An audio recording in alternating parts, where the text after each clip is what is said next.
어디 계신 주님께 우리 여기 모인 이유 우리만 모아 주님. 할렐루야! 할렐루야! 할렐루야! 네. 감사합니다. 이제 오늘은 데살로니가서를 보고요. 내일 이제 요한계시록을 볼 겁니다. 이제 구약의 예언서라고 하면은 다니엘서, 에스겔서를 통해서 장래에 앞으로 펼쳐지게 될 그러한 일들에 대해서 이렇게 말씀을 해주시고, 또 신약에서는 마태복음 24장 같은 23장, 24장, 25장 예수님께서 말세의 때에 대해서 또 말씀을 해주시고, 또 사도 바울은 데살로니가서를 통해 가지고 종말에 나타날 그런 현상과 어떻게 종말의 때에 성도가 살아야 될 것인가 라고 하는 것을 말씀해 주시고, 그 다음에 내일 보게 될 마지막 사도 요한을 통해 가지고 마지막 시대 영화를 열어 하늘의 비밀한 일들을 보여주셨던 그러한 말씀으로 이렇게 쭉 이어져 가게 돼요. 그래서 오늘은 이 사도 바울을 통해서 종말을 대비하는 자세라는 제목으로 함께 말씀을 보려고 합니다. 데살로니가서의 말씀을 봤는데 이 데살로니가 교회의 성도들을 향해서 보낸 말씀이란 말이죠.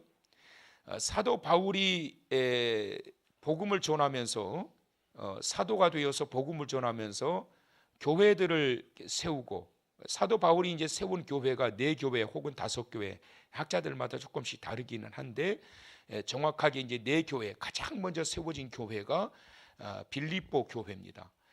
이 빌립보 교회는 이제 루디아의 집이었는데, 여기에서 이제 성경을 가르치고 말씀을 전하다가 그 자리가 이제 교회가 되어지고, 그래서 유럽의 최초의 교회가 되면서 유럽의 복음이 뿌려지게 되었는데, 바로 이제 바울이 개척한 교회죠. 그리고 두 번째로 세워진 교회가 데살로니가 교회, 그 다음에 고린도 교회, 에베소 교회, 대략 이렇게 이제 바울이 개척했던 교회고, 그 다음에 다른 교회들은 이제 바울의 영향을 받은 에바브라 같은 이러한 사람들을 통해 가지고 그 영향을 받은 자들이 가서 이제 세운 교회. 로마 교회도 사실은 이제 바울이 세운 교회가 아니라 바울의 신앙적 영향을 받은 자들이 가서 이제 세워진 교회들입니다. 그래서 이제 데살로니가 이 교회는 먼저 이 데살로니가라고 하는 이름이 어디서 왔는가라고 하는 것을 우리가 보면 참 재밌습니다. 여러분 혹시 데살로니가라고 하는 이 이름이 어디에서 왔는지 혹시 아시는 분 계시나요? 데살로니가. 데살로니가라는 이게 사람 이름이에요. 데살로니가가.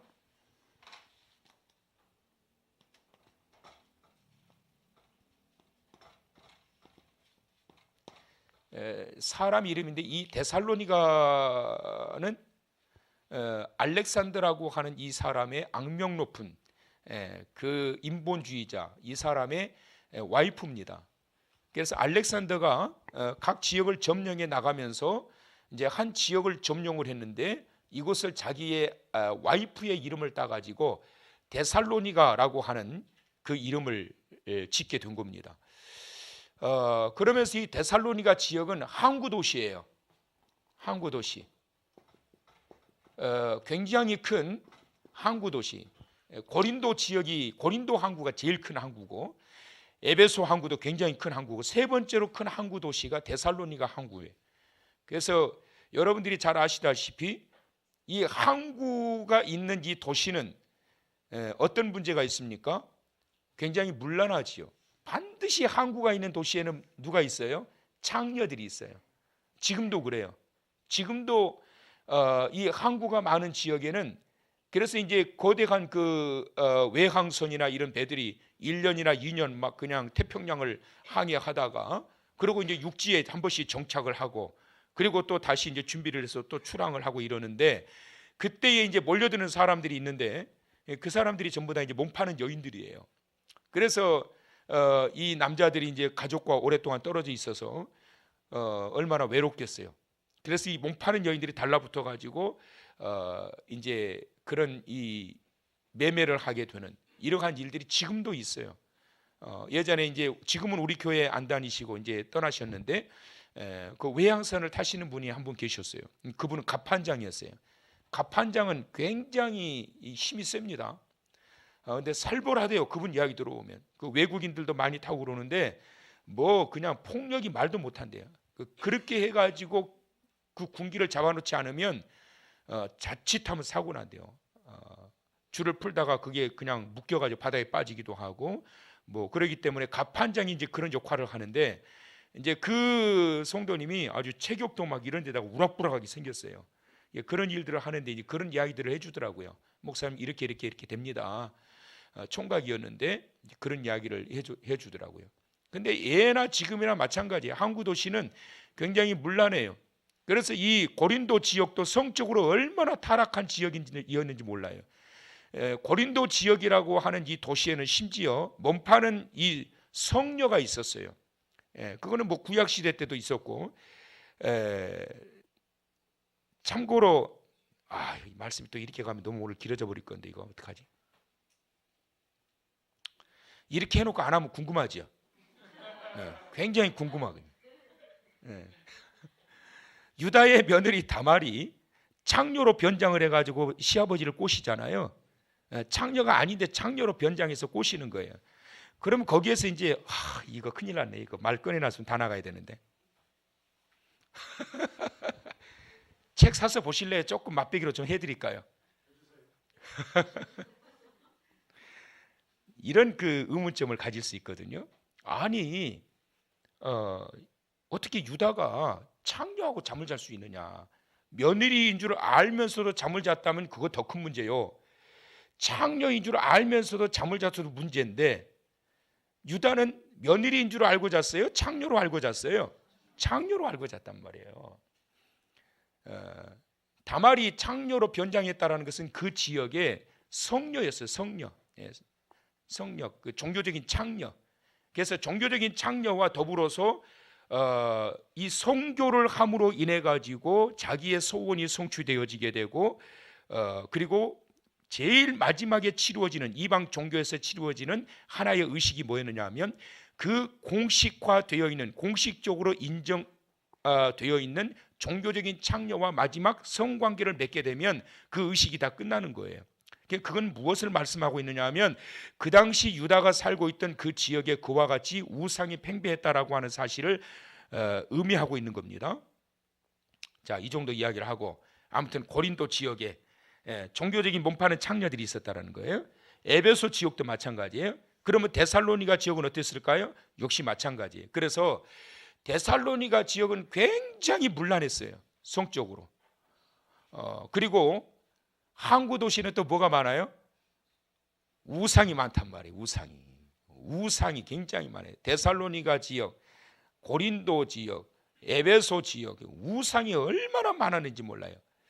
그런데다가 데살로니가 지역에 어떤 자들이 많았냐면 이단들이 들어왔는데 어떤 이단이냐면 예수님이 재림하신다고 그랬는데 교회 안에 들어온 이단이에요. 재림하신다고 그랬는데 그 예수님은 벌써 이미 재림하셨다. 이것이 공공연히 퍼지기 시작한 거예요. 그래서 이 모든 박해와 환란을 이겨나가면서 데살로니가 지역에 세워진 데살로니가 교회가 굉장히 컸거든요. 근데 거기 안에 그런 이단들이 해집고 다니면서 야 목사님 전부 다 이거 틀린 거야. 이미 예수님은 재림하셨어. 여러분 예수님이 이미 재림하셨다라고 선포하고 있는 교단이 어디가 있는 줄 아세요? 제7일 안식교. 찰스 러셀이 1874년에 예수님이 재림하신다라고 선포를 했어요. 그런데 그것이 안 맞아가지고 그의 제자였던 포드라고 하는 제자가 정확하게 날짜를 다시 수정을 했는데 1914년 10월 1일 그때 예수님이 이미 재림하셨다. 그래서 이 안식일 이 교회는 재림 신앙이 없어요. 왜냐하면 예수님이 이미 재림하신 거예요. 그래서 그 교단은 재림 예수를 기다리지 않습니다. 이미 재림했다라고 믿는 거예요. 바로 이와 같은 이 제7일 안식교 이단과 같은 이단이 바로 이 데살로니가 지역에 세워진 교회 안에 들어와서 성도들을 혼란에 빠지게 만들었던 거예요. 얼마나 혼란스럽겠어요, 성도들이. 그 다음에 또 하나, 지금 제가 말씀드리는 것들을 잘 여러분 새겨 들으셔야 데살로니가서의 말씀이 이해가 돼요. 그 다음에 또 하나는 뭐냐면 신구약 중간 시대 때에 적그리스도로 등장하고 있는 신본주의의 가장 강력한 대항자가 누구라고 그랬어요? 알렉산더였단 말이에요. 그렇지요? 알렉산더. 근데 알렉산더가 죽고 난 이후에 그 다음에 그의 후계자로서 유대인들과 신본주의를 아주 강력하게 핍박하고 몰아붙이면서 돼지피를 막 그냥 성전에 뿌려버리고 이런 엄청난 못된 짓을 했던 자가 있는데 누굴까요? 이름도 어려운, 이제 좀 기억되셔야 될 건데 안티오쿠스 에피파네스. 기억나시죠? 이름도 되게 어려운데 안티오쿠스 에피파네스. 지금 그 자를 거명하고 있는 거예요. 자, 그러면 지금부터 이제 성경을 한번 봅시다. 데살로니가 후서 2장을 이제 한번 좀 찾아보세요. 자, 우리 읽었던 말씀입니다. 자, 그래서 이제 2장 2절에 영으로나 또는 말로나 또는 우리에게서 받았다 하는 편지로나 주의 날이 이르렀다고 해서 쉽게 뭐라고 마음이 흔들리거나 두려워하거나 하지 말아야 한다는 것이라. 야, 누가 어떤 자들이 있었다고? 주의 날이 이르렀다. 완료형이에요. 그러니까 뭔 말이에요? 예수님 재림하셨다는 거예요. 예수님 이미 재림하셨어. 앞으로 재림하실 것이 아니고 재림하신다는 예수님이 이미 재림하셨다고. 이거를 말하고 다니는 이러한 사람들의 말로 인하여 너희는 뭐 하지 말라? 마음이 흔들리지 말라. 그래서 지금 종말의 때를 살아가고 있는 이들에게 지금 권면하고 있는 그러한 이 권면의 말씀이 뭐냐면 첫째는 따라서 합시다. 흔들리지 말라. 이단에 의해 가지고 흔들리지 말라라는 거예요. 여러분 지금 뭐 처처에 이단들이 굉장히 많아요. 길가에 다니다 보면은 도를 아십니까? 얼굴이 수심이 깊으시군요. 아프시죠? 몸이 아픈 데 있으시죠? 안 아픈 자가 어디 있어? 나도 지금 오늘 저녁에 좀 불편한데 속이. 어떻게 알았지? 요즘 고민거리 있으시지요? 고민하는 사람이 어디 있어? 다 고민거리 있죠. 도를 아십니까?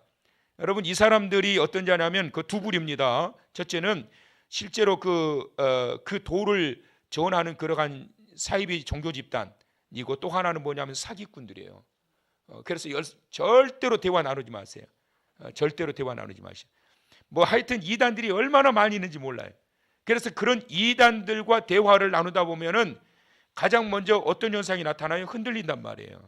내가 알고 있었던 예수 그리스도, 내가 알고 있었던 성경적 지식 이런 것들이 흔들린단 말이에요. 흔들릴 수밖에 없어요. 여러분 법관들도 경찰관들도 보이스피싱에 넘어가는 거 많이 보셨지요? 듣다 보면 흔들려 빠져 들어간다니까요. 왜냐하면 그들 나름대로의 공식을 가지고 성경들을 꽤 맞춰가지고 끌어가기 때문에 빠져 들어갈 수밖에 없어요. 얼마나 재밌는데요. 이단들 성경 공부하는 거 여러분 얼마나 재밌는 줄 아세요? 재밌다고 해서 가지 마시고 이단들 성경 공부하는 거 보면은 재밌어요. 왜 재밌느냐면 딱딱딱딱 들어맞는다. 이게 기가 막혀요. 그러니까 빠져드는 거예요. 너무 재밌어요. 제가 실험을 해봤어요. 제가 딱딱딱딱 맞춰가지고 학교에서 신학교에서 강의할 때 실험을 해봤는데 아주 은혜 충만했어요. 아주 얘들이 막 아멘 나오고 난리가 아니었어. 아주. 그러니까 여러분 이렇게 쉽게 빠져 들어온다니까. 빠져 들어가. 그래서 예수님이 이미 재림했다라고 하는 이러한 말들에 의해서 흔들리지 말아라. 마지막 시대가 될수록 얼마나 우리의 신앙을 흔들어 놓는 그러한 이 악한 어둠의 세력들이 많이 판치는지 몰라요. 그래서 흔들리지 말라. 두 번째는 두려워하지 말라. 시작. 왜 두려워하지 말라고 그랬을까요? 예수님이 재림하셨다고 그러는데 마음이 흔들리면서 두 번째 찾아오는 게 뭐냐면 두려운 거예요. 왜 그렇죠? 아니 예수님이 이미 오셨다는데 그럼 그 예수님 어디 계신다는 말이에요. 근데 나는 왜 모르고 있었다는 거야. 예수님이 오셨다라고 한다면 이전의 종말 신앙은 어떤 신앙이었냐면 세대주의적인 종말 신앙이었어요. 세대주의적인 종말 신앙, 전천연설. 그게 뭐냐면 이중 재림이에요. 공중에 재림하셨다가 7년 후에 지상 재림하신다는 거예요. 그러면 지상 재림하시기 전에 공중에 재림하실 때에 어떤 일이 일어나야 돼요? 휴거가 일어나야 돼요. 이게 세대주의 종말론이에요. 그러니까 고난을 당하지 않고 예수님이 지상으로 재림하시기 전에 공중으로 하나님의 택하신 자들이 휴거돼서 올라간단 말이에요. 그런데 예수님이 지상으로 재림하셨다고 그러니까 어떤 충격에 빠지는 거예요. 나 뭐 안 했는데, 나 휴거 안 됐는데, 그렇잖아요. 나 지금 멀쩡하게 땅바닥에 위로 살고 있는데, 나 휴거도 안 당했는데 예수님이 재림하셨다고 이미? 그러면 결국은 뭐예요? 나는 구원받지 못한 자라는 말이냐? 이런 논리에 빠져들게 되잖아요. 그래서 사도 바울이 말씀하고 있는 게 뭐냐면 두려워하지 말라. 그건 가짜다, 거짓이다, 이단들이다. 그렇기 때문에 흔들리지 말고 두려워하지 말라. 아직 예수님이 재림하지 않으셨다. 여러분, 우리 주님 아직 재림하지 않으셨어요. 지금 우리는 재림을 기다려야 되는 거예요. 근데 시대마다 계속해서 지금 통일교 문선명이도 자기가 재림주라고 이야기했고 계속 그러면서 성도들을 꼬드기는 거 아니에요. 그래서 이와 같은 이러한 종말론 신앙이 그릇된 길로 빠져들므로 인해 가지고 성장하고 부흥하고 있는 그 은혜 충만한 그 열악한 환경, 우상 집단이 가득하고 타락의 도시요, 문란한 도시요, 경제적으로는 부유하지만 그러한 도시에 세워진 이 생명의 복음을 선포해서 이 데살로니가 지역을 복음화시켜야 할 그 지역에 이와 같이 이단까지 들어와서 교회를 막 뒤집어 놓고 있으니 얼마나 힘들었겠냔 말이에요. 그래서 흔들리지 말라. 자, 그 다음에 3절 봅니다. 누가 어떻게 하여도 너희가 미혹되지 말라. 먼저 뭐가 있어요? 배교하는 일이 있고 저 불법의 사람 곧 멸망의 아들이 나타나기 전에는 그날이 이르지 아니하리니. 그래서 미혹되지 말라. 그러고 난 다음에 배교하는 일이 있게 되고 불법의 사람 멸망의 아들들이 나타나기 전에 그날이 이르지 아니하리라. 그러고 난 이후에 마지막에 이제 우리 주님이 재림하신다는 거예요. 그러면서 4절에 그를 표현하기를 그는 대적하는 자라. 적그리스도라는 거예요. 적그리스도. 예수 그리스도를 대적하는 자, 적그리스도. 그는 대적하는 자라. 신이라고 불리는 모든 것과 숭배함을 받는 것에 대항하여 그 위에 자기를 높이고 하나님의 성전에 앉아 자기를 하나님이라고 내세우느니라. 누구를 말하고 있느냐 하면 안티오쿠스 에피파네스를 지금 말하고 있는 거예요. 이게 누구라고요? 안티오쿠스 에피파네스. 이 사람의 악명 높은 그러한 행위와 짓들을 보게 되면 인터넷 이 사람 이름 맞춰서 쫙 나와 있어요. 알렉산더에게는 7명의 장군들이 있었어요. 그 7명의 장군들과 군사들이 함께 연합을 해가지고 정복 전쟁을 해나가기 시작했어요. 그런데 이 알렉산더가 죽고 난 다음에 그 7명의 장군들 가운데서 마지막까지 살아남았던 장군이 4장군이에요. 이 4장군이 남북으로 갈라지게 된 거예요. 그래서 이 남북으로 갈라져서 셀루쿠스 왕조를 이끌었던 그 주동자가 누구냐면 안티오쿠스 에피파네스. 그래서 이 사람이 이제 그 신본주의의 강력한 그러한 대적자로 등장이 되면서 혼란을 주게 되었던 것이죠.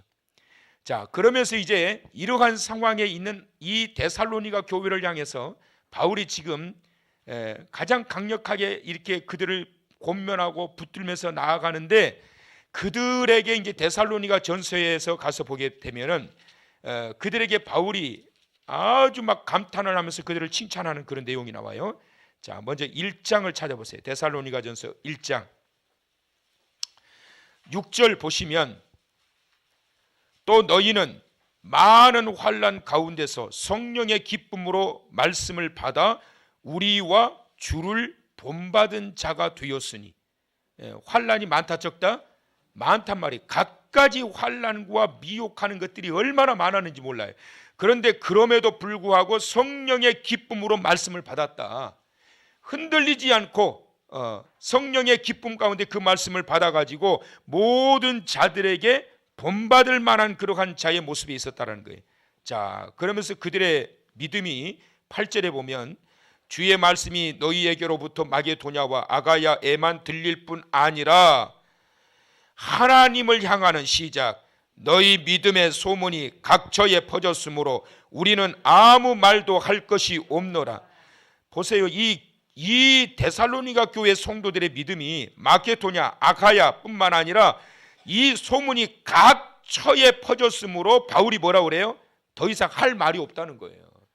그러니까 이 데살로니가 교회 성도들이 이러한 이 환난과 미혹과 열악한 이 환경 속에서도 이들의 믿음이 얼마나 견고했는지 주변의 모든 세워져가는 교회들, 그러한 교회들에게 본이 되게 되고, 그리고 또한 심지어 믿지 않는 불신자들조차도 탐복할 정도로 신앙인으로서 그리스도인으로서 본이 되어지는 그러한 자의 모습에 세워졌다라고 하는 그러한 사실이.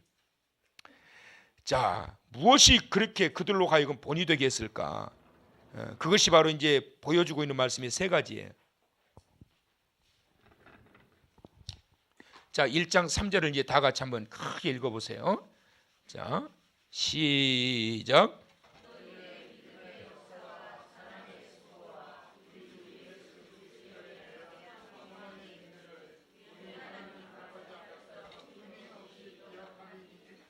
할렐루야.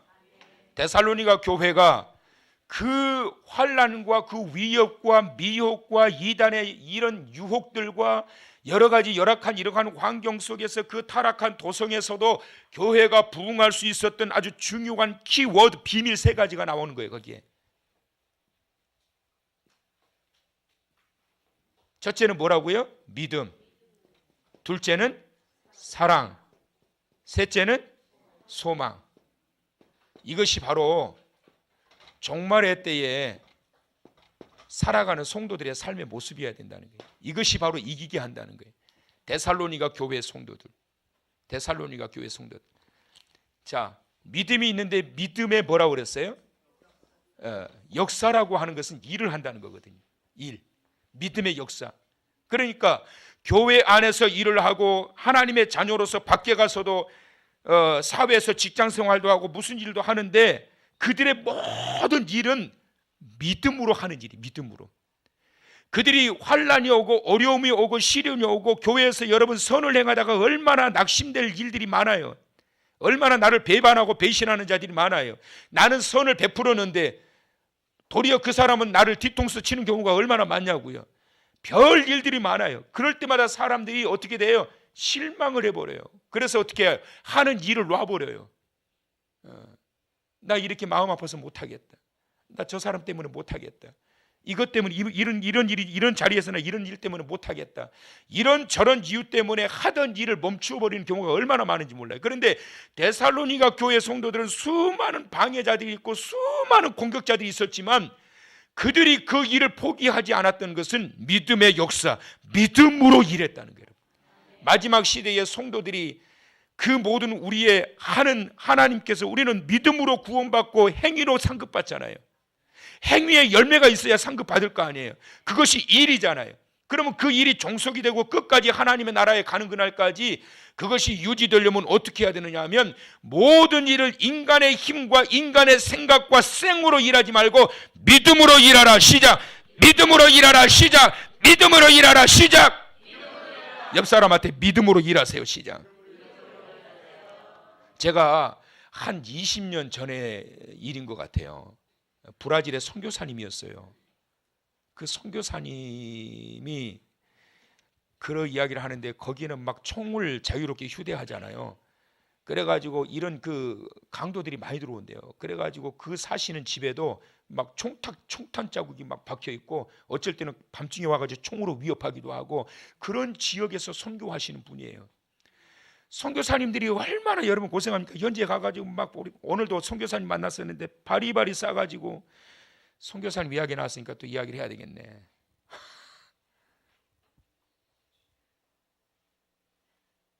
우리 네팔 한길교회에서 교회가 부흥해가지고 우리 네팔 한길교회가 부흥해가지고 지교회를 4교를 세웠어요. 거기서 하나님이 얼마나 기뻐하시겠어요, 여러분.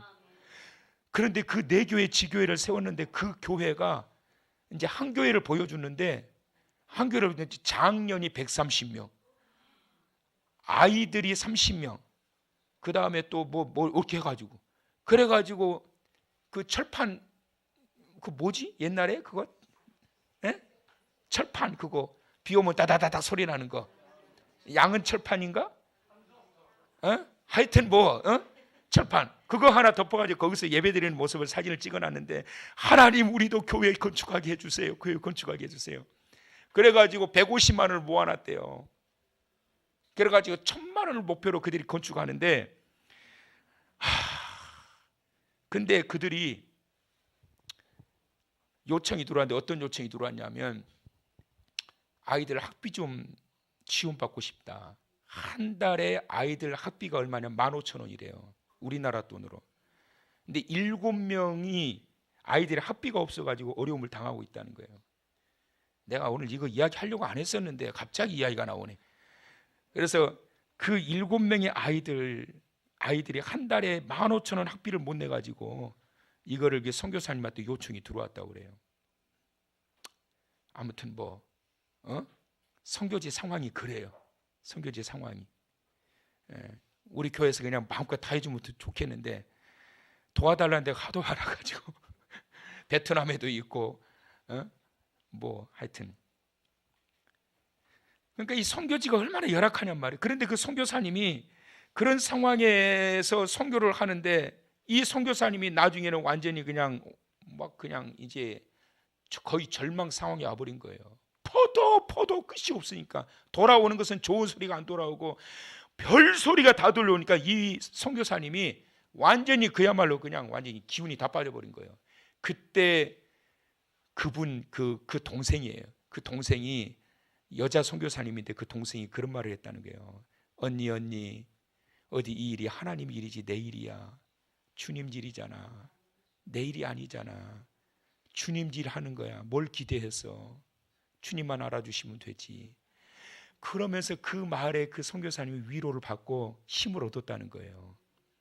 여러분, 우리가 하는 일은 내 일이 아니요. 내 일이라고 하면 당장이라도 때려치우고 싶은 게 한두 가지가 아니에요, 여러분.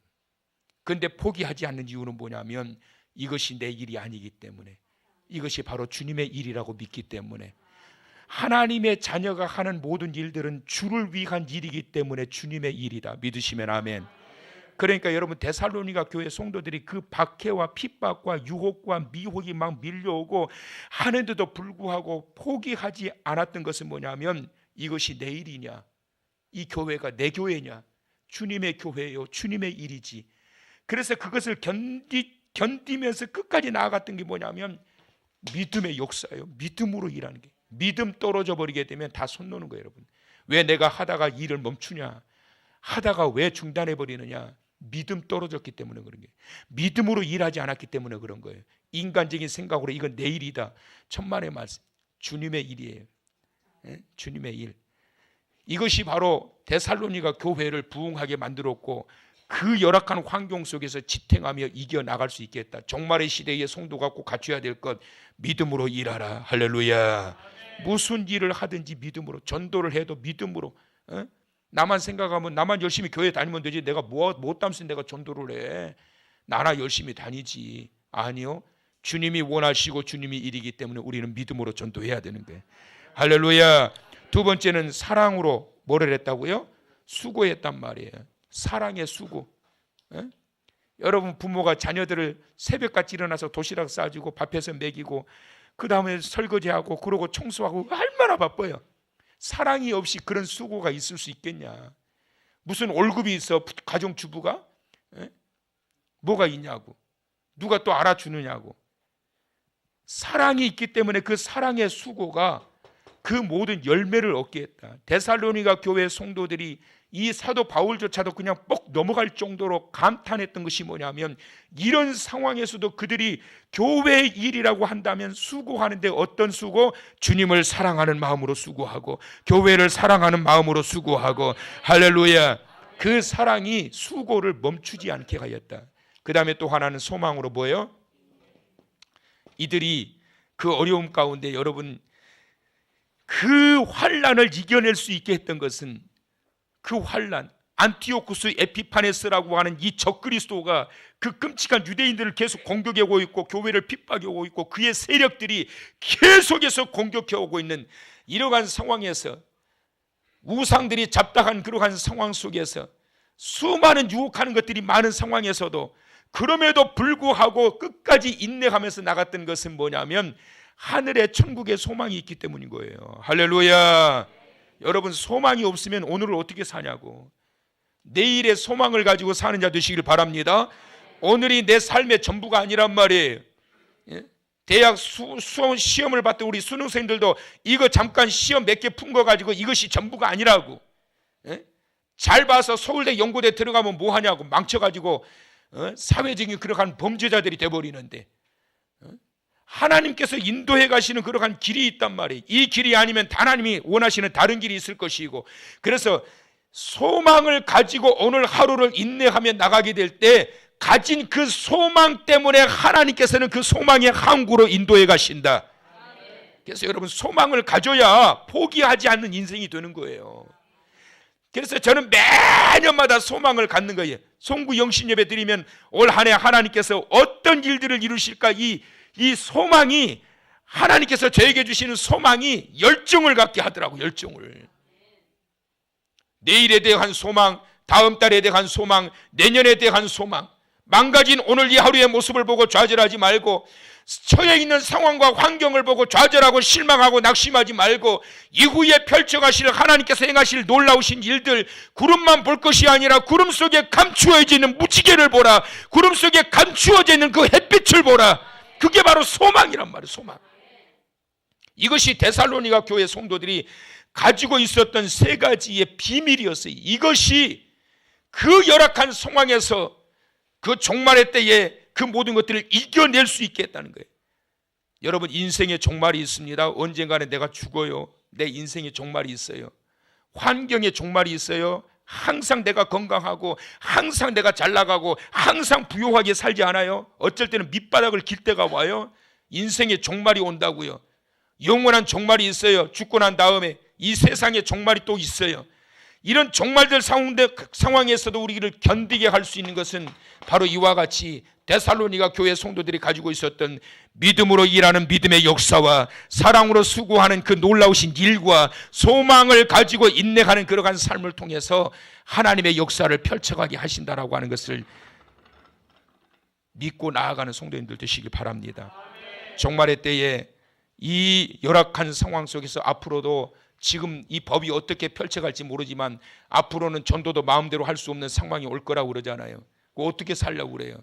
계속해서 세속의 악한 영들은 교회를 공격하고 쥐어짜고 있고, 매스컴을 틀었다 하면 보도를 안 해도 될 만한 보도들을 그냥 의도적으로 막 보도를 흘려내요. 여러분, 이 기자들 가운데 안티들이 얼마나 많이 있는 줄 아세요? 방송국을 장악하고 있는 사람들 중에 반기독교적인 그러한 세력들이 얼마나 많이 있는 줄 아세요? 그들 명령하면 야, 취재해가지고 내보내버려. 의도적으로 계속 방송국을, 교회를 공격하고 목사들을 공격하고 뭐 문제가 있으니, 어디 교회에서 문제가 있으니, 문제 없는 지역이 어디 있겠어요, 여러분. 그런데 그런 것들을 들추기 시작하게 되면 교회의 부흥은 멈추기 시작하고, 모든 교회가 정말 나쁜 교회, 모든 목사가 정말 나쁜 목사들이요, 사꾼들이요. 그렇게 되면 교회가 공격을 당하기 시작하면 어떻게 되겠어요? 이때 성도들도 낙심하기 시작하고, 야, 어느 교회 어떤 목사님이 그랬다더라. 와, 어떻게 그런 일이 있을 수 있냐. 믿음 떨어져요. 다 떨어지게 돼요. 결국은 교회는 무너지기 시작하는 거예요. 마지막 종말의 때에 어떻게 무엇을 대비하면서 살 것인가. 제가 가끔 기도할 때마다 이 데살로니가전서 1장의 말씀 붙들고 기도해요. 하나님, 우리 성도들, 우리 교회가 믿음으로 역사하는 교회, 사랑으로 수고하는 교회, 소망으로 인내하면서 견고하게 세워져가는 교회와 성도 되게 하여 주옵소서. 그런 모습을 통해서 주님 오시는 그날까지 이와 같이 아름답고 견고한 여러분들의 믿음과 신앙 잘 유지하고 보존되어 나아가는 그러한 성도 되시기를 주님의 이름으로 축원합니다. 축원합니다. 축원합니다.